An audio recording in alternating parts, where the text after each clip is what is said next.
Hello kamosang! For the edit to delete naman ako ng mga nakarestore na video sa phone ko kaya makikimosang naman ako saglit sa inyo.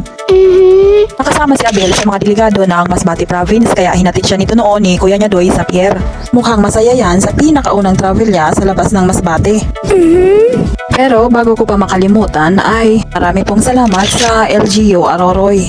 Lalo na syempre sa aming butihing mayor na si Mayor Turing Vertusio at sa amin ding municipal administrator na si Sir Fernie Lim. Dahil po sa mabilis, libre at komportabling biyahe ng mga bata pa Pilar.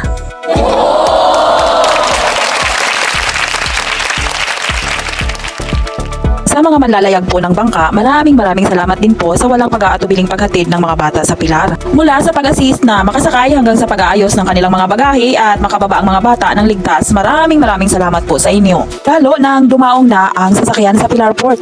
Dalangin ko na kayo ay ingatan ng Diyos sa araw-araw na biyahe ninyo. Lalo't nagiging kaparty na din pala kayo sa madalas paghatid sundo ng mga batang kasali sa paligsahan sa riyon para tuklasin pa ng gusto ang mga nakatago nilang kakayahan.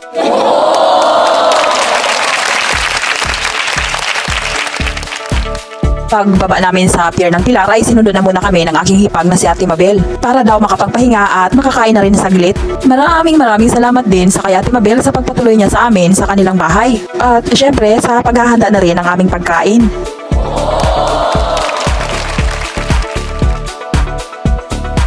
On the way na kami nito kamosang pa Eriga.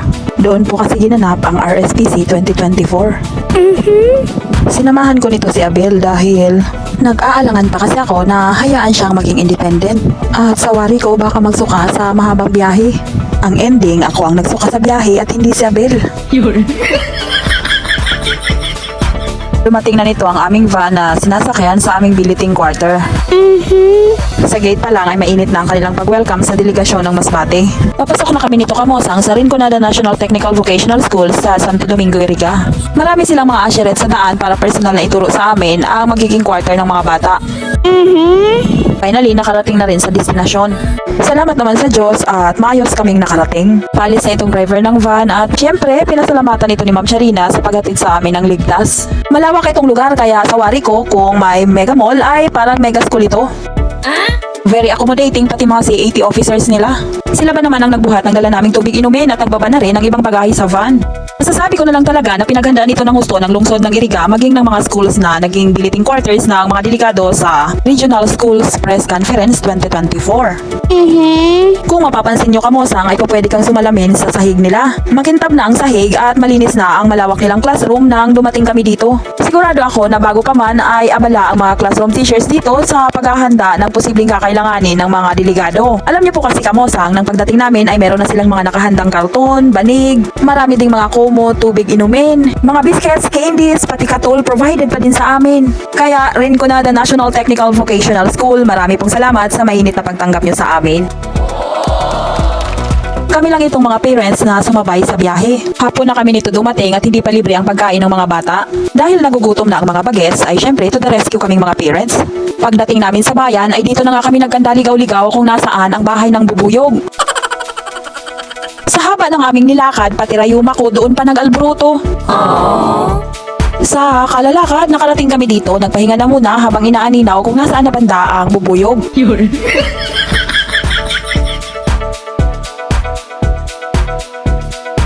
Nagmamadali na kami nitong makauwi dahil halos ginabi na kami at baka nagugutom na rin ang mga bagets. Saktong pagdating namin ay nagsikain na muna sila at dahil sa pagod sa biyahe ay maaga rin silang nakatulog.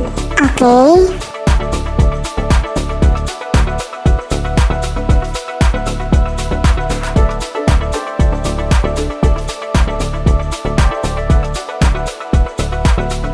Kinabukasan habang kami ay naglalakad para maghanap ng aming almusal sa labas ay nadaanan namin itong Masbate Province delegates na nagpa-practice ng kanilang yel.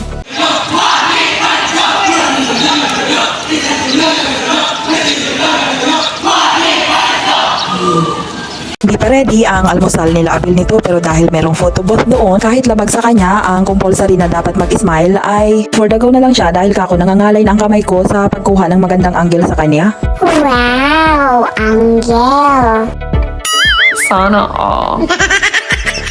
Palis na sila nito kamosang para mag-attend ng official na pagbubukas ng Regional School Press Conference 2024 sa New Iriga City Complex na mayroon 20 minutes din siguro na ride simula sa Biliting Quarters. Tirik pa nito ang araw, mag-aalas 2 yata nang nagsialisan sila. Pero anila pagdating doon sa complex ay hindi naman gaanong mainit dahil centralized naman ang aircon. Kaming mga parents ang naiwan sa classroom kaya nagligpit na muna kami sa mga nagkalat na gamit at syempre sumunod kami sa kanila sa pagdadausan ng opening salvo. At heto nga binabaybay na namin ang daan pa sentro. Pero FYI hindi na kami naligaw nito. So, papasok na po kami nito sa sports center ng Iriga. Ang daming tao mula sa iba't ibang delegasyon ng rehiyon. Nakaka-overwhelm din kamosang ang makasama ang aming mga anak dito. Lalo na at malaking paligsahan ito at malaki din ang crowd kaya itong lahat ay bago sa amin. Baka kasi noon hindi na-discover ang aming mga kakayahan dahil pagkakating classes ang aming pinagkakaabalahan. Yung hindi naman kami dito kailangan pero dahil mosang ay nakiusyoso lang naman.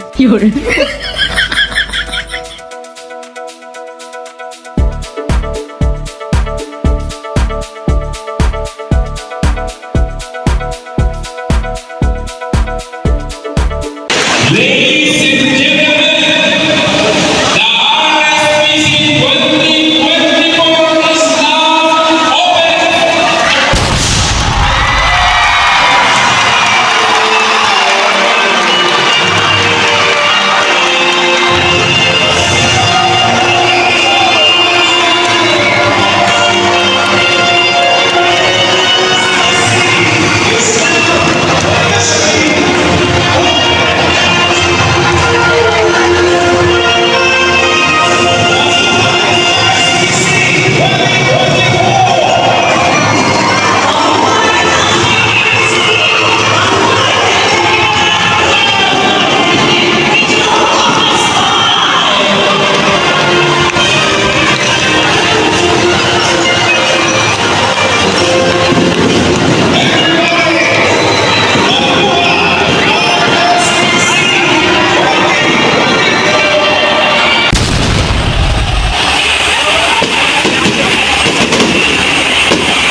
Kung madalas mo nang pinapanood ang aking mga walang kwentang video ay pwede mo rin i-subscribe ang aking YouTube channel o di kaya ay i-follow ako sa aking mga social media accounts.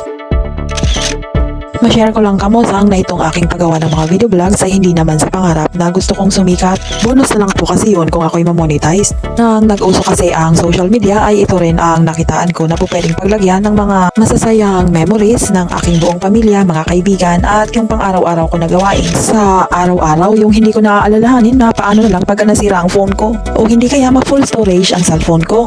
Pagka na-edit ko na kasi ang mga video sa phone ko ay ipinopost ko ito sa iba't ibang social media accounts ko. Kaya kahit na-deleted na sa phone ko ang mga memories na yon ay pwede ko pa rin i-download dahil nasa mga social media accounts ko na yun. Kaya kung duman sa inyong mga wall ang aking mga videos at hindi mo ito panoorin ay pwede mo namang i-skip. Huwag lang pong ampalaya dahil lahat yan ay happy memories ko for keeps. Maagang nagising nito ang mga bata para sa contest proper na. 9 to 10 AM lang din ang contest category nito ni Abel. Si Teacher Charm ay coach ni Abel, siya na rin ang nagtirintas dahil mas gamay niya ang paggawa nito. Nakakaliw lang tingnan ang special band na nabuo nang sila'y nasa training pa. Nakakataba din ng puso bilang ina ang makitang pinaglalaanan pa ng coach ng oras kahit na maliit na gawain sa aking anak na gaya nito. Na kahit pala hindi ako sumama ay mapapanatag naman ako dahil naaalagaan naman sila ng maayos. Palis na sila nito pero naghahanap pa si Abel ng malakas na data connection sa labas para maging informed pa sana ng mga latest news. Pero kako kung ano ang maging resulta, yun na ang the best rationale na isinulat niya para sa topic. Okay. Nakalabas na sila nito pa Iriga Central School, doon kasi dinaos ang contests. Pagka-uwi ng mga bata mula sa kanilang mga contest categories ay nagkayayaan na maipasyal na muna sila. Nakarating kami dito kamosang sa Masuso Spring Resort. Hindi kami na-inform na swimming pool pala ang pupuntahan namin, tuloy hindi nadalhan ng mga pampaligong damit ang mga bagets. Yung inaakala kasi namin yung para bagang nature scent siya na may maraming puno at may nature sightseeing like waterfalls, running spring water, ganun.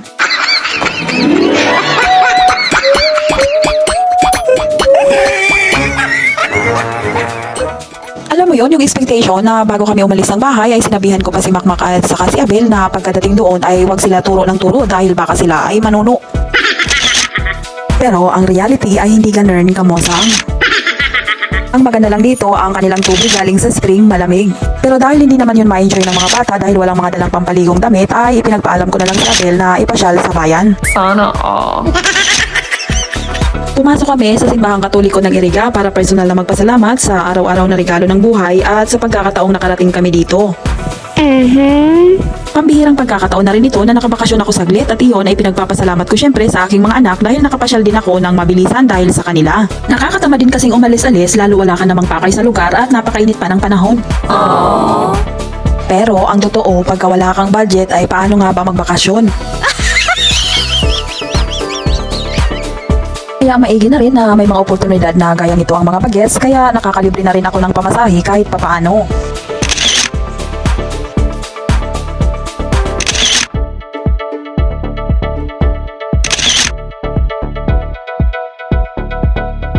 Dumaan kami dito sa Food Plaza. Marami ang short order sa mga food cart nila. Kaso, medyo mainit pa kahit hapon na. Kaya nag-ikot-ikot na muna kami. Pero syempre, dahil nasa bayan kami at kasama ang mga bata, ay nag-picture-picture na muna kami kahit nababagot na ang aming mga bagets. Nababagot na dahil kasi nagugutom na at hinahanap na ang bahay ng bubuyog. As usual, walang katapusang spaghetti, coke float, fries at chicken ang kinakain ni Abel dito sa bubuyog. Kasama namin dito si Neo at si mami niya. Na-recharge na pagkatapos kumain kaya jolly nang magpa-picture sa nadaanan naming shop ng mga shades. Sana all. Iba naman talaga pagka busog magaling mag-aura. Pero mas na-enjoy ng gusto ni Abel ang pamamasyal nang madaanan namin ang paborito niyang shopping store. Huli na nang maisip ko kung bakit kami napadaan dito. Nakita na kasi ni Abel at sure ako na dito niya ako mai-scam. Yun. A lot of beads. Endo? See. Yeah, I bought so many things. And I'm still gonna buy some more. Like, So eto na nga kamosang ang sinasabi ko kanina na dito talaga ako mai-scam ni Abel. Yun. Halos kasi ang mga kailangan niya sa paggawa ng kanyang DIY accessories ay meron dito. Mahilig din kasi si Abel magsulat, magbasa ng aklat at saka magpinta. Parang ang dami lang naming baong pera dahil kung nakalagay sa basket niya ay parang lahat ay kailangan niya. Ay nako, kung hindi lang talaga ako nakialam magbawas sa laman ng basket niya ay malamang. Kaya bago magtakip si Lim ay nagaya na talaga akong makauwi baka may sangla pa kami sa bayan ng mga bagets. Kararating lang namin ito nang marinig naming merong nagbabanda kaya kami ay nagsilabasan sa aming mga quarters.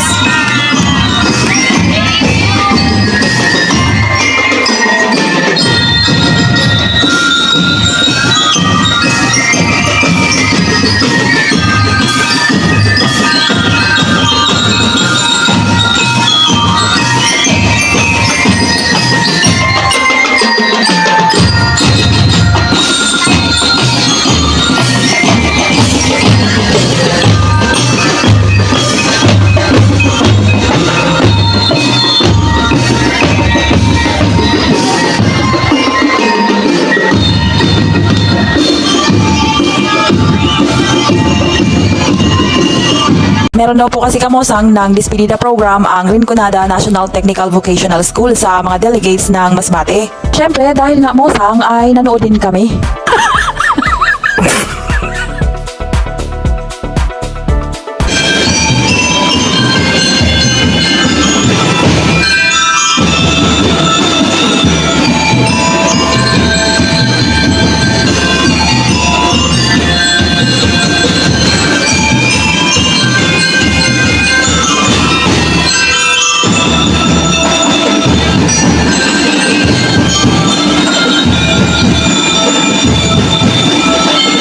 Marami pa ang mga palabas nang kami ay umalis. Kapagod din kasi ang pamamasyal sa labas kaya nagsiuwian na kami pero naabutan namin itong mga bagets na abala sa paggawa ng kanilang mga DIY accessories.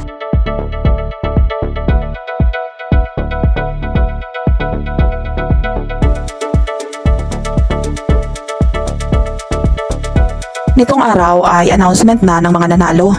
Win or lose ay nandun lang din kami sa taas nakaupo para sumuporta sa kanila. Pero alam nyo kamosang, sa ating mga nanay ay dapat din gabayan natin emotionally ang ating mga anak na mahikayat sila sa malusog na kompetisyon. Ang malusog na kompetisyon kasi ay maaaring magturo sa mga bata ng mahalagang aral tungkol sa sportsmanship.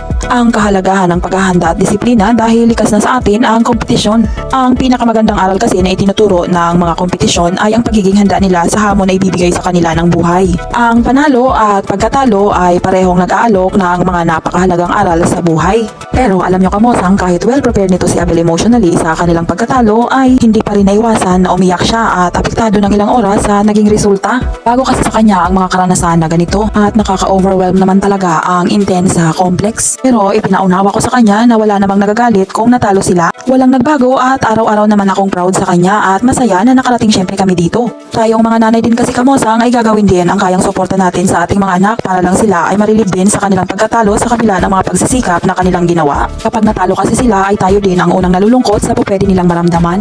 Paulit-ulit ko sa kanya kasing sinasabi na ang panalo at pagkatalo ay parehong nag-aalok ng napakahalagang aral sa buhay. At lahat yon kako ay may surprises natin habang siya ay nagmamature. Sa coach ni Abel kay Teacher Char, marami pong salamat sa lahat ng unang karanasan ni Abel sa kompetisyon. Sa pagtuklas ng kanilang potentials at pagtutok ng gusto sa kanilang training, ramdam ko po ang inyong pagsisikap. Maraming salamat po.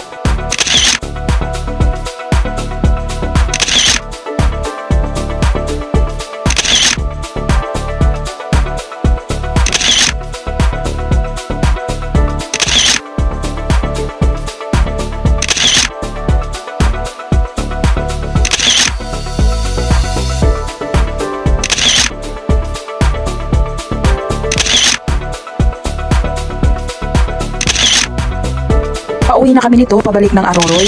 Inatigil saglit ni Teacher Charina ang driver ng sasakyan sa may bandang Tabako. Sa bubuyog kami nito nag-almusal dahil syempre kasama itong mga bagets. Sana all. Pagka may magandang view ay bumababa na muna kami para mag-picture-picture saglit dahil minsan lang din naman kaming napapadaan dito. Pwede. At isang pambihirang pagkakataon ang araw-tanaw nilang makita itong Bulkan Mayon. Dati sa libro lang nila nabasa, ngayon personal na nilang nakita.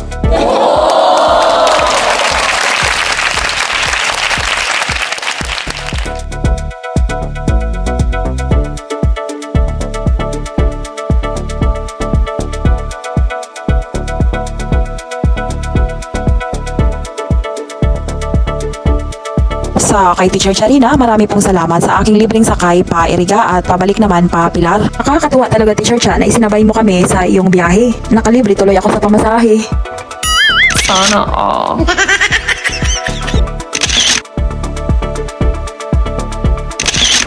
Hanggang sa muli mga kamosang, nasa Aroroy na po kami. Bye!